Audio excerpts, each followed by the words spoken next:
ICC hall of the fame रे सामिल हेले एमएस धोनी। आंतर्जातीय क्रिकेट परिषद पूर्वतन भारतीय दल अधिनायक एमएस धोनी को हॉल ऑफ फेम रे सामिल करिछि।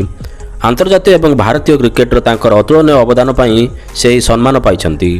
विश्व टेस्ट चैंपियनशिप फाइनल रे मात्र 2 दिन पूर्व लंडन रे एक समारोह अनुष्ठित होइतिला, जेउथिरे एमएस धोनी समेत 7 जन किंवदंती क्रिकेटरों को हॉल ऑफ फेम रे सम्मानित करा जायछि। एमएस धोनी व्यतीत Matthew Hayden, Graham Smith, Daniel victory और हाशिम आमला को मध्य हॉल ऑफ फेम रे सम्मानित करा जायछि।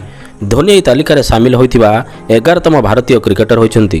ଧୋନି ତାଙ୍କର ଆନ୍ତର୍ଜାତୀୟ ଅବସର ପ୍ରାୟ 5 ବର୍ଷ ପରେ ଏହି ସମ୍ମାନ ପାଇଛନ୍ତି। ଧୋନି 15 ଅଗଷ୍ଟ 2020ରେ ଆନ୍ତର୍ଜାତୀୟ କ୍ରିକେଟରୁ ଅବସର ନେଇଥିଲେ।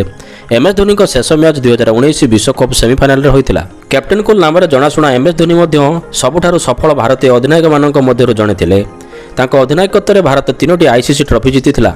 ଧୋନିଙ୍କ ନେତୃତ୍ୱରେ ଟିମ୍ ଇଣ୍ଡିଆ 2007 ଟି20 ବିଶ୍ୱକପ୍, 2011 ଦିନିକିଆ ବିଶ୍ୱକପ୍ ଏବଂ 2013 ଚାମ୍ପିୟନ୍ସ ଟ୍ରଫି ଜିତିଥିଲା। ଏମ୍ଏସ୍ ଧୋନି 2004ରେ ବାଂଲାଦେଶ ବିପକ୍ଷରେ ଏକ ଦିନିକିଆ ମ୍ୟାଚ୍ ଖେଳି ତାଙ୍କର ଆନ୍ତର୍ଜାତୀୟ ଡେବ୍ୟୁ କରିଥିଲେ। 3 ବର୍ଷ ପରେ 2007ରେ ସେ ଟିମ୍ ଇଣ୍ଡିଆର ଅଧିନାୟକତ୍ୱ ପାଇଲେ। 2007 ଟି20 ବିଶ୍ୱକପ୍ରେ ଭାରତୀୟ ଦଳ ଜଣେ ଯୁବ ଖେଳାଳିଙ୍କ ଅଧିନାୟକତ୍ୱରେ ଖେଳୁଥିଲା, କିନ୍ତୁ ଯେତେବେଳେ ଭାରତୀୟ ଫାଇନାଲରେ ପାକିସ୍ତାନକୁ ପରାସ୍ତ କଲା ସେତେବେଳେ ସମଗ୍ର ଭାରତ ଆନନ୍ଦିତ ହୋଇଥିଲା। ଏମ୍ଏସ୍ ଧୋନିଙ୍କ ଅଧିନାୟକତ୍ୱରେ ଭାରତ 2010 ଏବଂ 2016ରେ ଏସିଆ କପ୍ ଟାଇଟଲ ମଧ୍ୟ ଜିତିଥିଲା। ତାଙ୍କୁ 2008 ଏବଂ 2009ରେ ଆଇସିସି ପ୍ଲେୟାର ଅଫ୍ ଦି ପୁରସ୍କାର ମଧ୍ୟ ଦିଆଯାଇଥିଲା। ଏପର୍ଯ୍ୟନ୍ତ ଆଇସିସି ହଲ୍ ଅଫ୍ ଦ ଫେମ୍ରେ ସାମିଲ ହୋଇଥିବା ଭାରତୀୟମାନଙ୍କ ମଧ୍ୟରେ ଏମ୍ଏସ୍ ଧୋନି, ନିତୁ ଡେଭିଡ୍, ଡାଇନା ଏଡୁଲେଜି, ସଚିନ ତେନ୍ଦୁଲକର, ଭିନୁ ମଙ୍କଡ଼, ରାହୁଲ ଦ୍ରାବିଡ଼, ଅନିଲ କୁମ୍ବଳେ, କପିଲ ଦେବ, ବିଶନ୍ ସିଂ ବେଦି ଏବଂ ସୁନୀଲ ଗାଭାସ୍କର।